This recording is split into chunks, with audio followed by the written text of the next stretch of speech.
Python and notebooks, we're in part 2. Yes, Python is Python. Almost all Python code you've written anywhere else will run in a Jupyter notebook. The handy thing is that you're using somebody else's computer, especially if you're doing large language models, big calculations, you're using their dime. Well, you're paying for it with all your information that you're giving to them. So right now we are on Python 3.11.11. This does get updated every so often. All the standard stuff is supported. Division, all these math things are still there. And yes. So Python and notebooks is really good for building a data analysis program. I'm going to push that out of the way and maybe make this a little bigger. Yeah, there we go. So this is a little data science analysis program we're going to go through that uses lists, which is a very common data structure. When you've come into this, I'm assuming by now you've got the basics of Python running around. We don't have to review a bunch of stuff. If not, find some videos on basics of Python. Here is a list. We're initializing this list and calling it grades. So before I can use it here, I have to run it here, which it was there. So lists are dynamic, they're mutable. Elements can be added to them. So this little tutorial is just showing some of the basics of how you work with lists. You can also access individual elements at a list. Lists are indexed 0, 1, 2, 3, 4. Almost all programming languages with data structures like this that are indexed start at 0, except MATLAB, which starts at 1, which I always find confusing because I'm used to starting at 0. All right, so we are pulling the second element, which is 78. No, 1, 2, 3. Yep, 78. And we're going to print the third grade. Not third grade, but the third grade in the list, which is actually index 2, 0, 1, 2. So we assign that value to a variable, and then we're printing the value, which is third grade, and the third one is 1, 2, 3, 78. You can also slice lists, like get pieces of lists out. So list indexing works by, this is your start of the list, this is the end of the list. 0, of course, starts at the beginning. So if we want to get the first 5 grades, we can either do nothing, 5, or we could do 0, 5. So it'll go up to the 1, 2, 3, 4, 5, which is index 0, 1, 2, 3, 4, but it is the first 5 elements. So you can pull out lists, you can pull things out of a list, and what you're doing when you do that, when you're slicing a list, you're creating a brand new list. You can't make a copy of a list. You have to slice it or use something else. If you use the standard, well, for instance, if you have a list, you can't do it like this. You can't assign a list like that. What you're doing is creating 2 memory references to the same object. So lists do not work like that. They're their own critter. There we are. If we omit the index, this is one way to make a new copy of the list. If we do this, it takes all the values out of our grades list and puts it into a brand new list called all grades. Well, that's handy. All right. We can also check if something's in there. You may or may not have used in before. So we're going to check to see if 90 is in there. So if this value is in this list, we print it out. If it's not, we print out that it's not. There we go. Oh, that reminds me. How do you do input in a Jupyter notebook? Well, you type in input, and then you say enter a grade. And of course, we want this grade as an int, just like in regular Python. And so the commonplace practice is to surround your input statement with an int. An int converts it to an int. So if we run this, it's going to ask for a grade. And let's see, is 2 in there? No, 2 is not in the list.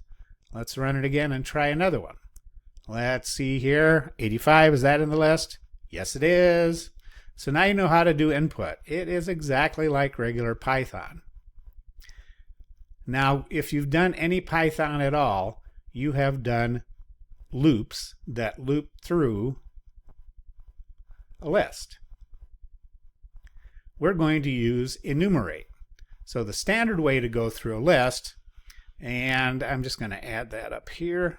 So here's our standard loop. So it'd be for item in grades, right?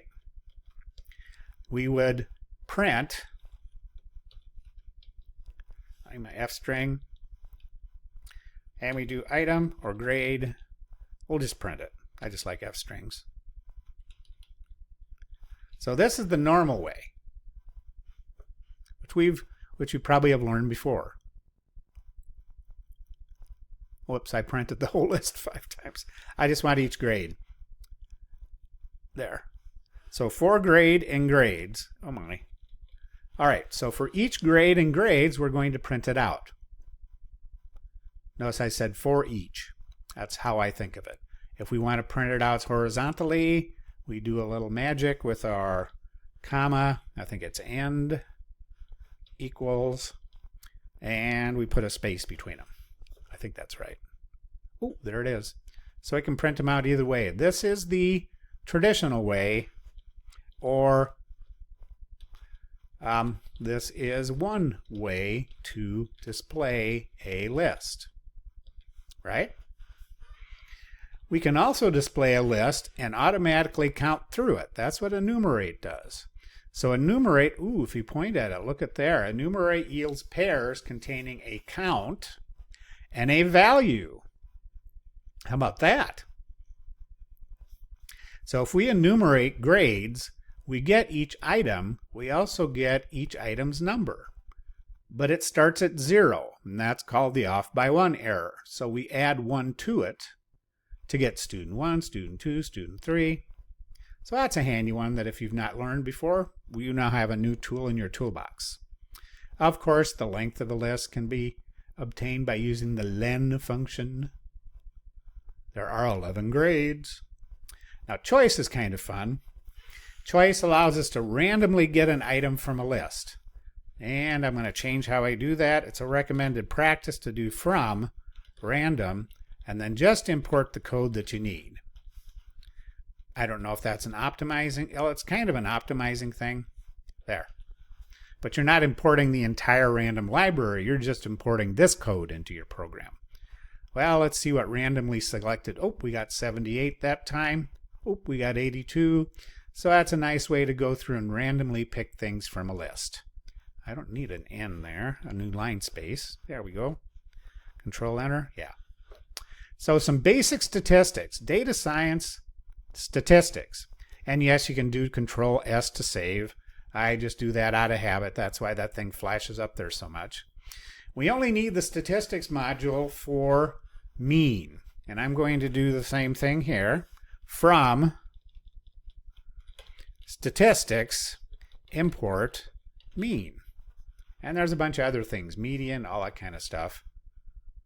Len, sum, max, and min are part of the Python standard library.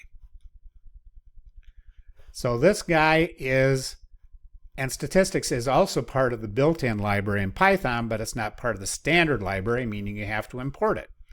So there we have the score, number of students, average, highest grade, some basic statistics. That's part of what you do in data science, is analyze information and try to glean some meaning from it.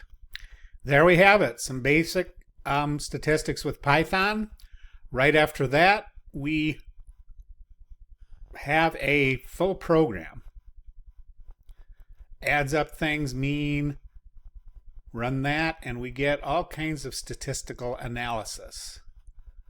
Does it really mean anything? Well, if this was real information, it would. We have 11 students. The average grade is 86. We have some popping up at 95 and some at 67. There are just a few more things we're going to go through about Python. Strings in Python are very similar to lists. We can access a particular character in a string. We can also slice strings. The string started out being some text, and then we sliced from the fifth to the end. We can concatenate text by adding them together. Conditionals. Well, if, else, if elif, if the variable equals 5, if else, elif else, we can print whether it's null or positive.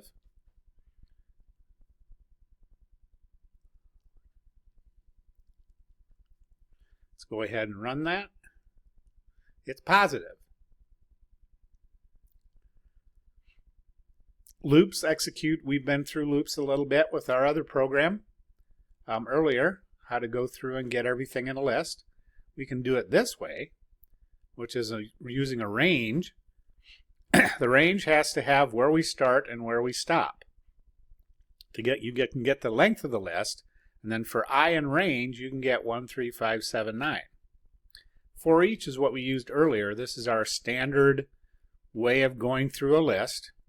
While is used when we don't know exactly how long we need to go. Oh, I didn't ever do my list. A second, let's run the list. All right, now it'll work. You have to actually have run it first to put it in memory, so to speak. We go through the list, 1, 2, 3, 1, 3, 5, 7, 9. Well, I equals I plus 1. Functions. We will use functions. Functions are a way to make our code more modular. You can create functions in separate cells. You can have entire programs. When you define a function in Python, you do def, name of the function. Here's a parameter coming in. We do 8 squared. We return the parameter. We return the value. So if we print multiply 1 by 4, that'll multiply 1 by 4. We can square whatever goes in by using that. And we get our answers. Here's some exercises. Write your own function. Try running a Python program into a code cell. You can do almost everything in Google Colab that you can with regular Python. We will be back for the next version of this data science tutorial with NumPy. So we'll see you later. Well, we will be